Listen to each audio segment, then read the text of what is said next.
آپ کی گاڑی نکل آئے شاپنگ کرتے ہوئے، اللہ کا کتنا فضل ہوگا جی، اللہ کا فضل.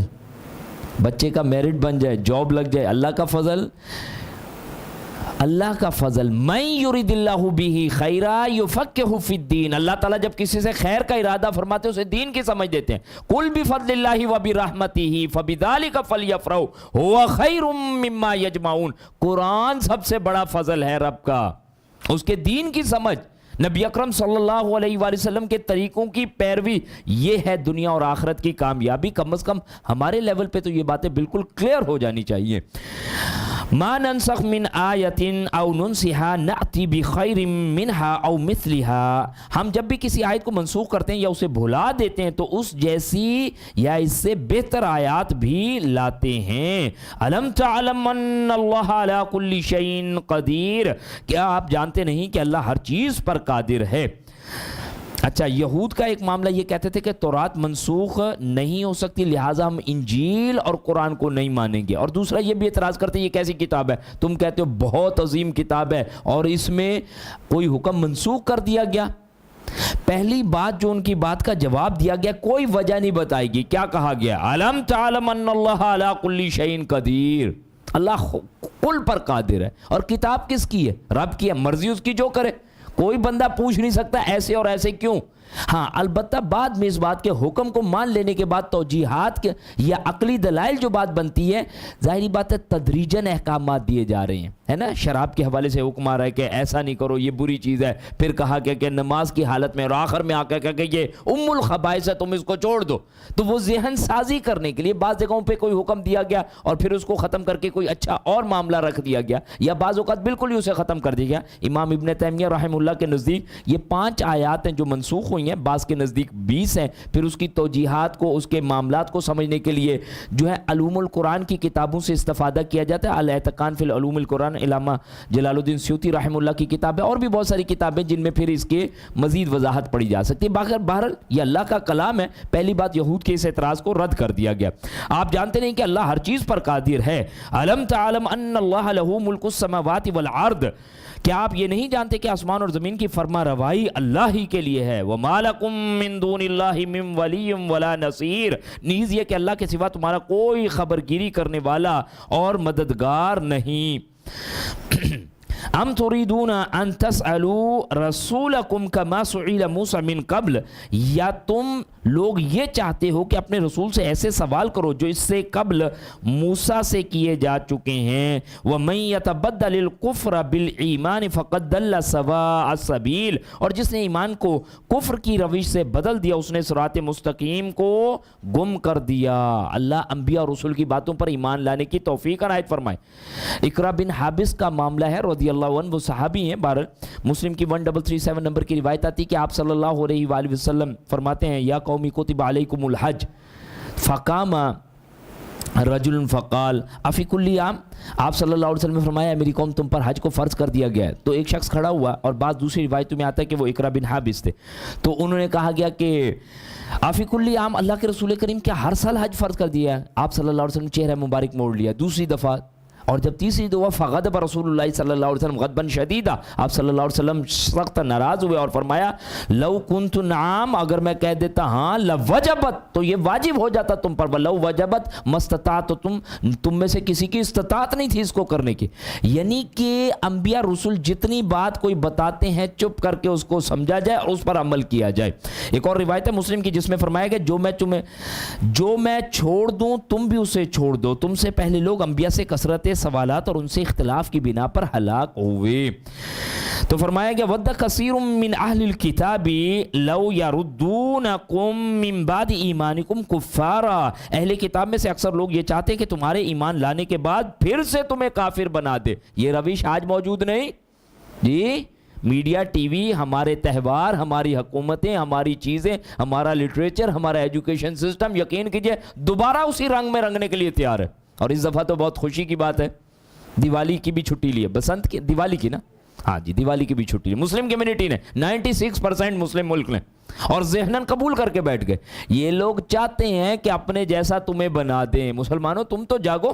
اہل کتاب میں سے اکثر لوگ یہ چاہتے ہیں کہ تمہارے ایمان لانے کے بعد پھر سے تمہیں کافر بنا دیں، حسدا من عند انفسہم، جس کا وجہ سے ان کا وہ حسد ہے جو ان کے سینوں میں ہے، من بعد ما تبین لہم الحق، اس کے بعد کہ ان پر حق بات واضح ہو چکی ہے، فاعفوا واصفحوا حتی یاتی اللہ بامرہ، اے مسلمانوں انہیں معاف کر دو اور ان سے درگزر کرو حتیٰ کہ اللہ تعالیٰ خود ہی اپنا حکم بھیج دے۔ یعنی ایمان والے اپنی روش پر ڈٹے رہیں، اپنے کاموں پر چلیں، اللہ سبحانہ و تعالیٰ اپنے اس نور کو پورا کر کے رہے گا، لیکن ان کی چیزوں کو مت اختیار کریں۔ آج معذرت کے ساتھ عرض کروں، ہماری بہنیں جو انڈین کاسمیٹکس اور چیزیں اور یہ کپڑے استعمال کرتے ہیں جن پر چیزیں کیا چھپی ہوتی ہیں، ہاتھی، گھوڑا، کتا، بلہ، بڑے مزے سے استعمال کرتے ہیں، یہ تو چاہتے ہیں جو تہذیب ان کے پاس ناچ گانے والی، وہ کہتے ہیں ہم سے لے جاؤ، لیکن ہم خود تو جاگیں۔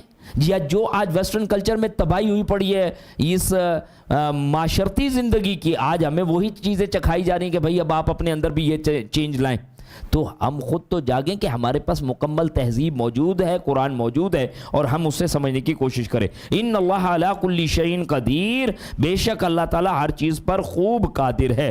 واقیموا الصلاۃ وآتوا الزکاۃ، نماز قائم کرو اور زکوٰۃ ادا کرو۔ وما تقدموا لانفسکم من خیر تجدوہ عند اللہ، اور جو کام بھی نیکی کے تم آگے بھیجو گے انہیں اللہ کے ہاں اپنے لیے پالو گے۔ کیسی پیاری بات ہے بھائی، جو نیکی کے کام کرو گے کیا ہوگا؟ آگے پالیں گے۔ اگر آج اللہ کے دین کے لیے وقت لگا رہے ہیں، اپنے آپ کو کھپا رہے ہیں، اپنا مال لگا رہے ہیں، اپنے بچوں کو تیار کر رہے ہیں، اپنے گھر کو دینی ماحول میں رنگنے کی کوشش کر رہے ہیں، باطل معاشر سے لڑنے کی کوشش کر رہے ہیں، ایک ایک خیر جو تم کرو گے اپنے رب کے سامنے اسے پالو گے۔ فرمائے گا ان اللہ بما تعملون بصیر، اور جو کام تم کرتے ہو بلا شبہ اللہ وہ سب کچھ دیکھ رہا ہے۔ وقالوا لن يدخل الجنة الا من كان هودا او نصارى، اور وہ اہل کتاب کہتے ہیں کہ جنت میں صرف وہی شخص داخل ہوگا جو یہودی ہو یا عیسائی ہو۔ تلک امانیہم، یہ ان کی جھوٹی تمنائیں ہیں۔ قل ہاتوا برہانکم ان کنتم صادقین، آپ ان سے کہیے اگر تم اپنے دعوے میں سچے ہو تو پھر کوئی دلیل پیش کرو۔ کون جائے گا؟ یہودی جائے گا، اور کون جائے گا؟ یا عیسائی جائے گا۔ اور معذرت کے ساتھ ہماری جو معاشرتی آگے مذہبی طبقات ہیں ان میں بھی کیا کہتے ہیں، یار یہ جائے گا، یہ جائے گا، یہ جائے گا۔ اللہ کی کتاب اور سنت رسول کو محور و مرکز بنایا جائے۔ اللہ کرے کہ اپنی خواہشات نفس کے پیچھے نہیں چلنا، ورنہ تو دیکھیں ادھر بھی یہی چیزیں موجود تھیں اور آج ہم نے بھی گھڑ لی ہیں۔ مطلب میں پھر بار بار عرض کرتا رہوں گا، یہود و نصارہ کے کردار کو دیکھتے ہوئے صرف ان کے اوپر غصہ نہ اتاریے، اپنے آپ کو بھی ہم ذرا ساتھ ساتھ دیکھتے چلیں۔ بلکہ اسی کے دیکھیں امانیہ کے بارے، وشفل تھنکنگ کے بارے میں کل ہم نے پڑھا تھا، دنیا کی عمر 7000 سال، ہر 1000 سال کے بدلے میں ایک دن، تو جہنم میں کتنے دن رہے؟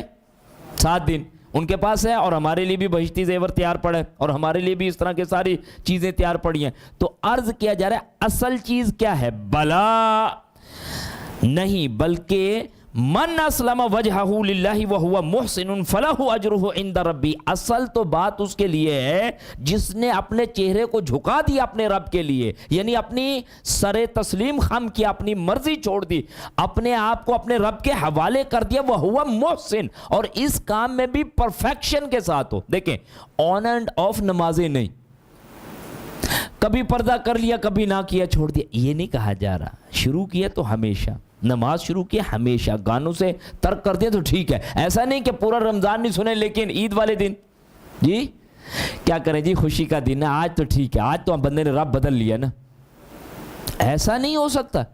وَهُوَ مُحْسِن ان اللہ كَتَبَ الْإِحْسَانَ عَلَىٰ كُلِّ شَيْءٍ، اللہ تعالیٰ نے عمدہ طریقے سے کام کرنا ہر چیز پر لازم ٹھہرا دیا ہے۔ فَلَهُ أَجْرُهُ عِنْدَ رَبِّهِ، تو اس کا اجر اس کے رب کے پاس ہوگا۔ وَلَا خَوْفٌ عَلَيْهِمْ وَلَا هُمْ يَحْزَنُونَ، اور نہ اسے وہاں کوئی خوف ہوگا اور نہ وہ غمگین ہوگا۔ وَقَالَتِ الْيَهُودُ لَيْسَتِ النَّصَارَى عَلَىٰ شَيْءٍ، یہود یہ کہتے ہیں کہ عیسائیوں کے پاس کچھ نہیں۔ وَقَالَتِ النَّصَارَى لَيْسَتِ الْيَهُودُ عَلَىٰ شَيْءٍ، اور عیسائی یہ کہتے ہیں کہ یہودیوں کے پاس کچھ نہیں۔ دیکھیں یہود اور نصارہ تورات اور انجیل پڑھتے تھے، یہود نصارہ کو اس لیے کافر سمجھتے تھے کہ وہ ایک کے بجائے کیا کرتے تھے؟ 3 خداؤں کا تصور رکھتے تھے، اور اسی طرح جبکہ عیسائی یہود کو اس لیے کافر سمجھتے تھے کہ وہ حضرت عیسیٰ علیہ السلام کی تصدیق نہیں کرتے تھے۔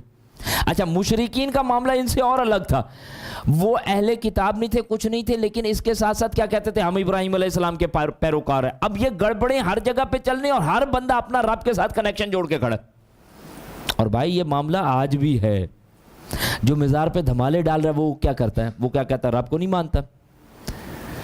جو فسق و فجور کو اختیار کیے بیٹھا ہے اور مال ہے اس کے پاس اور وہ ضائع کر رہا ہے تو وہ کیا کہتا ہے؟ میں رب کو نہیں مانتا. رب کو مانتے ہیں. رب کو ماننے کے بعد اسی لیے جامع ترمذی کی بڑی پیاری روایت ہے کہ اللہم انی اسألک حبک و حب من یحبک والعمل الذی یبلغنی حبک. اللہ میں تجھ سے تیری محبت کا سوال کرتا ہوں، ان کی محبت کا جن سے تو محبت کرتا ہے، اور اللہ مجھے وہ عمل بتا دے جو مجھے تجھ تک پہنچا دے.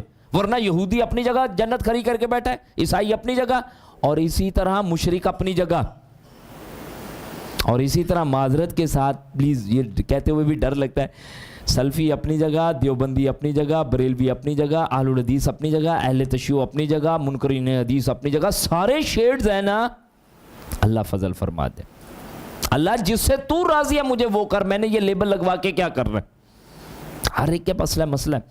تو بہرحال یہودی یہ کہتے تھے کہ عیسائیوں کے پاس کچھ نہیں، اور عیسائی یہ کہتے تھے کہ یہودیوں کے پاس کچھ نہیں، حالانکہ وہ دونوں کتاب پڑھتے تھے. وَهُمْ يَتْلُونَ الْكِتَابَ كَذَلِكَ قَالَ الَّذِينَ لَا يَعْلَمُونَ مِثْلَ قَوْلِهِمْ. ان کی طرح ایسی ہی باتیں وہ لوگ بھی دوسروں کو کہتے تھے جو خود کچھ نہیں جانتے تھے. یہ مشرکین کی بات ہو رہی ہے. فَاللَّهُ يَحْكُمُ بَيْنَهُمْ يَوْمَ الْقِيَامَةِ فِيمَا كَانُوا فِيهِ يَخْتَلِفُونَ. سو اللہ ہی قیامت کے دن ان باتوں کا فیصلہ کرے گا جن پر یہ اختلاف رکھتے ہیں. وَمَنْ أَظْلَمُ ممن منع مساجد اللہ ان یذکر فیہا اسمہ وسعی فی خرابها. اور اس شخص سے بڑھ کر کون ظالم ہو سکتا ہے جو اللہ کی مسجدوں میں اس کا نام ذکر کرنے سے روکے اور اس کی خراب پہ در پہ ہو. ایک تو معاملہ اس وقت مشرکین کا آ رہا ہے کہ وہ کس کس انداز سے حرم میں گڑبڑی کر رہے ہیں. اس کے بعد ایک معاملہ یہ بھی ملتا ہے کہ جب بیت الاقدس پر یہود کا، بیت المقدس پر یہود کا قبضہ ہوا تو انہوں نے عیسائیوں کو وہاں داخلہ اور عبادت کے لیے روک دیا گیا. دور نبوی صلی اللہ علیہ وسلم نے مشرکین مکہ رسول اکرم صلی اللہ علیہ وسلم اور مسلمانوں کو بیت اللہ میں داخلے پر پابندی لگا دی. اسی طرح آج ایک معاملہ یہ بھی بن سکتا ہے کہ اللہ کے گھر میں اللہ کا نام لیا جائے اور وہاں پر خرافات، بدعات، کفر، شرک، الہاد کو وہاں پہ پروان چڑھا دیا جائے، تو یہ بھی ظلم ہے. فرمایا گیا اس شخص سے بڑھ کر کون ظالم ہو سکتا ہے جو اللہ کی مسجدوں میں اس کا نام ذکر کرنے سے روکے اور اس کی خرابی کے در پہ ہو. یہ توحید کی فیکٹری ہیں بھائی مساجد، اور اگر مساجد سے ہی کفر اور شرک کی باتیں ہونی شروع ہو جائیں تو پھر بچے گا کیا؟ وَسَعَى فِي خَرَابِهَا أُولَٰئِكَ مَا كَانَ لَهُمْ أَن يَدْخُلُوهَا إِلَّا خَائِفِينَ. انہیں تو یہ چاہیے تھا کہ مسجدوں میں اللہ سے ڈرتے ڈرتے داخل ہوتے، اور مسجدوں میں ان کا مسجد حرام میں کیا روش کو بتایا گیا؟ تالیاں پیٹتے، سیٹیاں بجاتے، برانہ طواف کرتے. لہم فی الدنیا. اچھا اس میں ایک خطرناک معاملہ اپنی طرف توجہ. مسجد میں میوزیکل نمازیں کون پڑھ رہا ہے؟ مسلمان پڑھ رہے. بوڑھے داڑھی والے، بھئی یہ تم نے ٹون رکھی کیوں؟ جی پتہ کوئی نہیں، بچے نے لگا. بھئی بچے نے تو بعد میں لگا، پہلے تو نے اندر رکھی. اللہ محفوظ فرمائے. یقین کیجئے میں عرض کرتا ہوں مسلمان کا جگر ہے کہ اپنی مسجد میں یہ انڈین گانے بجاتا ہے. کبھی کسی ہندو کو سنا اس نے بھول کے جا کے اپنے مندر میں اذان دے دی تو پھر اس کا ایمان زیادہ مضبوط ہوا نا. وہ اس طرف نہیں آتا، ہم اس طرف آ جاتے.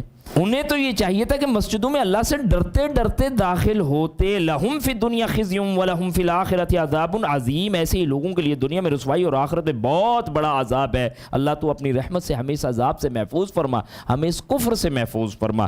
وللہ المشرق والمغرب. اور مشرق و مغرب سب اللہ ہی کے ہیں. فأینما تولوا فثم وجہ اللہ. تو تم جدھر بھی رخ کرو گے ادھر ہی اللہ کا رخ ہے. ان اللہ واسع علیم. بلا شبہ اللہ بہت ہی وسعت والا اور سب کچھ جاننے والا ہے. ابن عمر رضی اللہ عنہ سے روایت ہے کہ آپ صلی اللہ علیہ وسلم مکہ سے مدینہ آ رہے تھے اور وہ اپنی سواری پر سوار تھے اور نفل صلات جو ہے وہ ادا کر رہے تھے. جس جانب سواری کا رخ ہوتا ادھر ہی ان کا رخ ہوتا. پھر انہوں نے یہ آیت تلاوت کی اور یہ کہا کہ یہ آیت اس بارے میں نازل ہوئی ہے. مسلم کی روایت ہے. وقالوا اتخذ اللہ ولدا. اور وہ کہتے ہیں کہ اللہ کا بیٹا ہے. سبحانہ، اللہ پاک ہے. بل لہ ما فی السماوات والارض. بلکہ آسمانوں اور زمین میں جو کچھ ہے وہ سب کا مالک ہے. کل لہ قانتون. اور یہ سب چیزیں اس کی مطیع فرما بردار ہیں. سبحان اللہ. اللہ پاک ہے اس اولاد والے وصف سے. کیوں بھائی؟ وہ اولاد اس کو ضرورت ہوتی ہے جس نے ریٹائر ہو جانا ہے، مر جانا ہے، اور پیچھے جمع کیا وہ کون لے گا بھائی؟ اس لیے اولاد کا تصور پڑا ہے، وارث بن جائے گا. اللہ سبحانہ و تعالیٰ الحی القیوم، اسے موت کوئی نہیں. وہ زندہ ہے، جاوید ہے، بلکہ اس کی وجہ سے ایک ایک چیز جو ہے یہاں اس کائنات میں زندہ نظر آتی ہے۔ بدیع السماوات والارض، وہ آسمان اور زمین کا موجد ہے۔ یہ با دال عین مادہ بدع یبدع بدعت اسی سے نکلتا ہے۔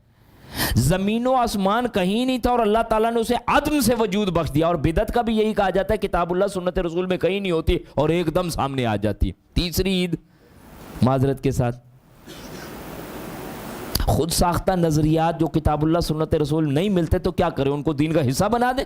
انا للہ و انا الیہ راجعون، شب برات اور پھر اس کے ساتھ ساتھ ہمارے پاس 27 رجب معراج کا معاملہ، 36 سے زیادہ اقوال ہیں۔ تو اللہ تعالیٰ ہمیں سنت میں عمل کرنے کی توفیق دے۔ بہرحال یہ بدعت کے حوالے سے میں عرض کرتا تھا کہ بدع یبدع بدیع السماوات، زمین و آسمان کی موجد اور آسمان اور زمین کا موجد، وَإِذَا قَضَى أَمْرًا، اور جب وہ کسی کام کا فیصلہ کرتا ہے فَإِنَّمَا يَقُولُ لَهُ کن فیکون، تو وہ بس اتنا ہی کہتا ہے کہ ہو جا تو وہ کام ہو جاتا ہے۔ سبحان اللہ، اللہ سبحانہ وتعالیٰ کی شان دیکھیں، جب وہ کسی کام کا سوچتا ہے، ارادہ فرماتا ہے، کیا کرتا ہے؟ اس کو صرف حکم دیتا ہے کہ ہو جا، اسے کوئی سلنڈر نہیں جلانے پڑتے، ہماری طرح کام کرنا نہیں پڑتا، کن کہنے سے وہ چیز سامنے حاضر ہو جاتی ہے۔ تو ذرا ہم تصور کریں، بات یہاں پہ رک کے تصور کریں کہ ہم کس رب سے جڑے ہوتے ہیں، کتنا بڑا رب ہے، کل پر اختیار رکھتا ہے، اس کے لیے کوئی چیز مشکل نہیں ہے۔ معذرت کے ساتھ پھر سمجھانے کے لیے عرض کر رہا ہوں، اگر میری آپ کی سلام دعا منسٹر صاحب کے ساتھ ہو جائے تو کراچی شہر کو وقتہ ڈال دیں، ہر جگہ پہ اڑی لے کے کھڑے ہو، یار ہمارے منسٹر صاحب کے ساتھ اپروچ ہے، ذرا کوئی بات کر کے تو دیکھے، ہمارے ساتھ ایک تھالی میں بیٹھ کے کھانا کھاتے ہیں، تو بندہ کتنا اکڑ جاتا ہے۔ اور اگر اس بندے کا تعلق رب کے ساتھ ہے اور یہ دنیا میں یو ٹرن لیتا پھر رہا ہے، یہ داڑیاں صاف کرتا پھر رہا کہ جی پیپر رکھ کے چیک کریں گے تو پھر کیا جواب دیں گے، اور پھر عورتوں کو پردہ کرائیں گے اور عورتوں کو نشستیں تم اپنی سیاست میں برابر نہیں دو گے تو پھر تمہارا کیا بنے گا، اور دنیا کھا جائے گی اگر تم نے سزائے موت کی جو ہے شک کو بحال کر دیا۔ ہاں جب اپنا مقصد ہو جائے گا تو پھر بحال کر دیں گے، پھر تو کریں گے، مجبوری ہے۔ کیا کرتے ہیں بھائی، اللہ کا کلام، آج بندہ یہ سوچے کس رب کے ساتھ جڑا ہوا ہے۔ وَقَالَ الَّذِينَ لَا يَعْلَمُونَ لَوْلَا يُكَلِّمُونَ اللَّهُ أَوْ تَأْتِينَا آیَةٌ، نادان لوگ یہ کہتے ہیں کہ خود اللہ تعالیٰ ہم سے کلام کیوں نہیں کرتا یا کوئی نشانی ہمارے پاس کیوں نہیں آتی۔ كَذَلِكَ قَالَ الَّذِينَ مِن قَبْلِهِمْ مِثْلَ قَوْلِهِمْ، ایسی ہی بات ان لوگوں نے بھی کہی تھی جو ان سے پہلے تھے ان کی بات کی طرح۔ تشابہت قلوبہم، ان سب کے دل ملتے جلتے ہیں۔ قد بینا الآیات لقوم یوقنون، اور یقین کرنے والوں کے لیے ہم نے نشانیاں واضح کر دی ہے۔ اللہ ہمیں دل کا یقین نصیب فرمائے۔ پتہ ہے یہ سکیپٹزم، یہ نائلزم، یہ شکوک و شبہات والی چیزیں، یہ ایسا کیوں ہے، یہ انبیاء کیوں ہے، رسول کیوں ہے، او بھائی پتہ نہیں ہے کہ نہیں ہے، حق ہے بھی کہ نہیں ہے، یہ شک انسان کو مروا دیتا ہے۔ اور ہماری بات شروع کہاں سے ہوتی ہے؟ کل بھی بات آئی تھی، ذالک الکتاب لا ریب فی، کتاب شک سے پاک ہے۔ مسلمانوں جو چیز لے کے جا رہے ہو بہترین چیز ہے، آپ دکان سے چیز کب اٹھاتے ہیں؟ جب دل کا اطمینان ہوتا ہے، اور یقین کیجئے اس چیز کے بارے میں بندہ بڑا تردد میں رہتا ہے، لوں کہ نہ لوں، لوں کہ نہ لوں، اور لے بھی لیتا ہے، سستی بھی لیتا ہے، بہترین بھی لیتا ہے، تب بھی شک میں بیٹھا رہتا ہے، پتہ نہیں صحیح ہے کہ نہیں ہے۔ یہ اللہ کا کلام ہے، پردہ بتاتی ہے تو واقعتاً یہی معاشرے کے لیے بہترین ہے۔ اگر سود کو یہ نفی کرتا تو اس وقت انسانیت کو بچانا ہے تو پھر یہ سود کو حرام قرار دینا پڑے گا۔ یہ اللہ کا کلام ہے بھائی، اس میں شک کسی قسم کا نہیں۔ ان لوگوں کے لیے نشانیاں ہیں جو یقین کرنے والے ہیں۔ اِنَّا أَرْسَلْنَاكَ بِالْحَقِّ بَشِيرًا وَنَذِيرًا وَلَا تُسْأَلُ عَنْ أَصْحَابِ الْجَحِيمِ، ہم نے آپ کو یقیناً حق کے ساتھ خوشخبری دینے والا بھی اور ڈرانے والا بھی بنا کر بھیجا، اور اہل جہنم سے متعلق آپ سے سوال نہیں کریں گے۔ یہ داعیان دین کے لیے، جو دین کے لیے پکارتے ہیں، ان کے لیے ایک بہت بڑا یہاں پر معاملے کو بیان کیا جا رہا ہے۔ ہمارا کام پہنچانا ہے، ٹھیک ہے جی۔ کل کو ان لوگوں کے بارے میں یہ نہیں پوچھا جائے گا کہ کیوں نہیں ایمان لے کے آئے۔ وَلَا تُسْأَلُ عَنْ أَصْحَابِ الْجَحِيمِ، اور اہل جہنم سے متعلق آپ سے سوال نہیں کیا جائے گا۔ وَلَن تَرْضَىٰ عَنْكَ الْيَهُودَ وَلَا النَّصَارَىٰ حَتَّىٰ تَتَّبِعَ مِلَّتَهُمْ، اور یہود اور نصارہ تو آپ سے اس وقت خوش نہیں ہو سکتے جب تک کہ آپ ان کے دین کی اتباع نہ کریں۔ قُلْ إِنَّ هُدَى اللَّهِ هُوَ الْهُدَىٰ، آپ ان سے کہیے کہ ہدایت تو وہ ہے جو اللہ کی ہے۔ اللہ اکبر، سیدھا راستہ دکھانا کس کے ذمہ ہے؟ ان علینا للہدیٰ، رب دکھائے گا، رب کی یہ کتاب بتائے گی۔ فرمایا گیا وَلَئِنِ اتَّبَعْتَ أَهْوَاءَهُمْ بَعْدَ الَّذِي جَاءَكَ مِنَ الْعِلْمِ، اور اگر آپ علم کے آ جانے کے بعد ان کی خواہشات کی اتباع کریں گے، مَا لَكَ مِنَ اللَّهِ مِن وَلِيٍّ وَلَا نَصِيرٍ، تو آپ کو اللہ سے بچانے والا کوئی حامی و ناصر نہ ہوگا۔ اصل میں دیکھیں اس وقت یہ معاملہ چل رہا ہے گیو اینڈ ٹیک کا، آپ کچھ بات ہماری مانیں، کچھ ہم آپ کی مانتے ہیں، آپ اتنا عرصہ کریں، اچھا یہ بات چھوڑ دیں، اچھا یہ آپ ہم سے انسینٹیوز لے لیں لیکن اس حق کلام کو چھوڑیں۔